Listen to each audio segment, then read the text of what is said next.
Vous avez acclamé pour l'homme, maintenant vous allez acclamer pour le Seigneur. Acclamons pour le Seigneur.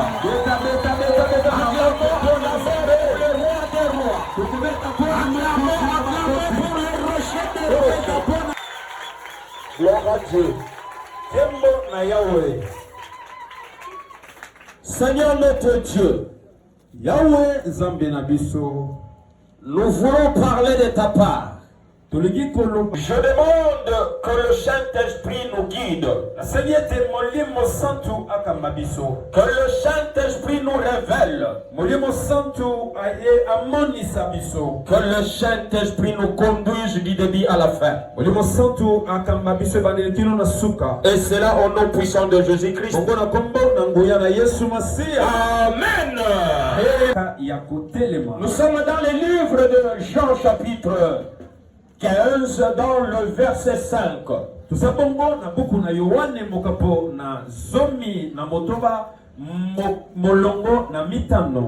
Ça, c'est un passage qu'on lit du jour au jour. C'est ce que je vais prêcher ce soir. Lui qui m'a envoyé. Et aucun, Jean chapitre 15. Vous êtes les sarments. Celui qui demeure en moi et en qui je demeure porte beaucoup de fruits. Car sans moi, vous ne pouvez rien faire. On peut s'asseoir.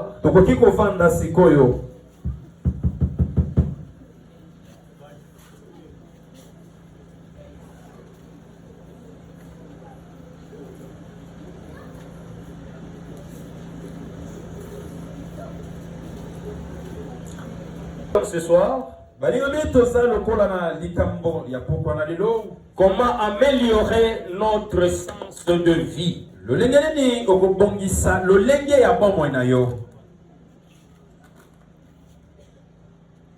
On améliore une chose qui est abîmée.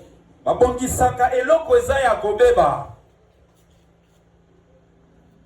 arrange ce qui n'est pas droit.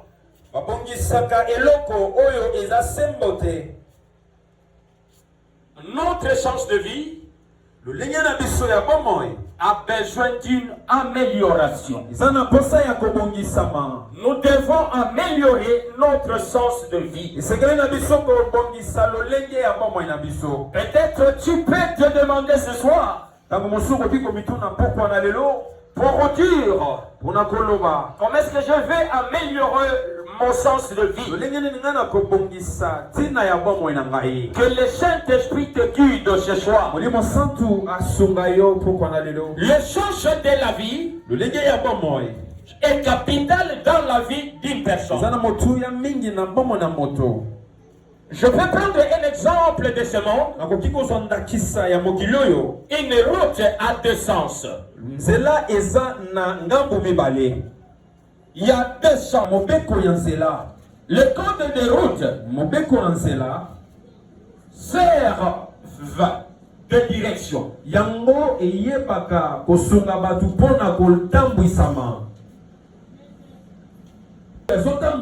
Sans pouvoir tenir compte de code de route, tombera, peut mourir aussi. Tout simplement, il ne respecte pas le code de route. Ce sont des signaux très capitaux. Là, on indique. C'est pourquoi un bon chauffeur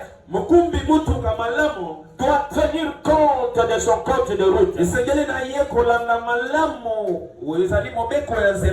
la même façon avec nous comme chrétiens. Dieu a fixé une direction. Le sens par où un chrétien peut passer. Un chrétien ne peut pas marcher n'importe comment. Il y a le sens que Dieu a fixé. Il y a une direction que Dieu a mis devant un chrétien. Cela doit être respecté pour ne pas que le chrétien tombe. Et le sens de vie est très capital. Alléluia. Amen. Alléluia. Amen.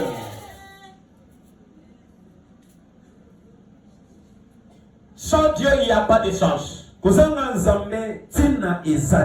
Sans Dieu, il n'y a pas de sens. Une personne qui n'a pas Dieu, sa vie n'a pas de sens. La personne qui n'a pas Dieu, sa vie n'a pas de sens. C'est pourquoi le livre de Jean 15, dans ta vie, lorsque tu ne connais pas Dieu, ta vie n'a pas de sens. Ta vie n'aura pas de sens. Lorsqu'on ne connaît pas Dieu, on est dévié. Là, on n'a pas la carte de marche de l'homme.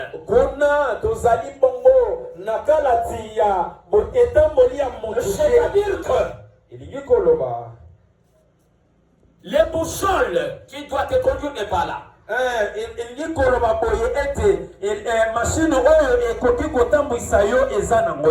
Puisque c'est Dieu qui fait marcher l'homme.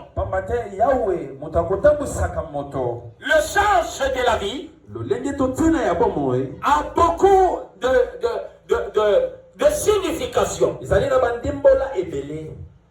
Le sens de la vie.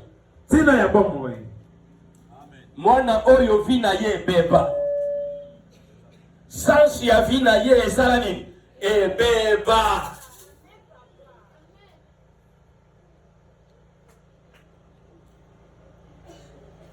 Sans ya vie ya tata oyo e beba.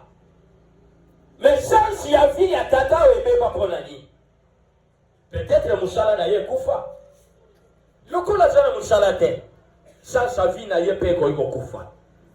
Peut-être à ça n'ensemble sans ya vie na ye koki ko beba. Okoki ko sala na musala. Mais lokolo sangi nzambe. Nyonso yoko sale zaba pamba.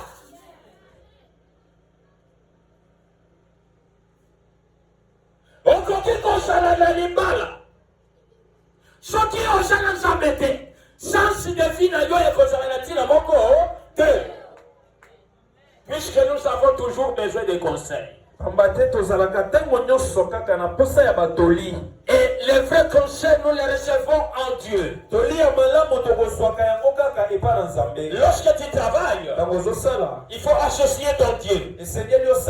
Lorsque tu es marié, tu dois associer Dieu. Pour que Dieu puisse te conduire. Puisse te conduire. Il est très important dans tout ce que tu es en train de faire, que tu puisses associer Dieu. Puisque c'est lui qui donne le vrai sens. C'est pas de l'argent qui donne le sens à l'homme. C'est pas ton travail qui donne le sens à l'homme. Mais c'est Dieu qui donne le sens de la vie. C'est Dieu qui donne le sens de la vie. Ce n'est pas le mariage qui donne le sens de la vie. Mais c'est Dieu qui donne le sens de la vie.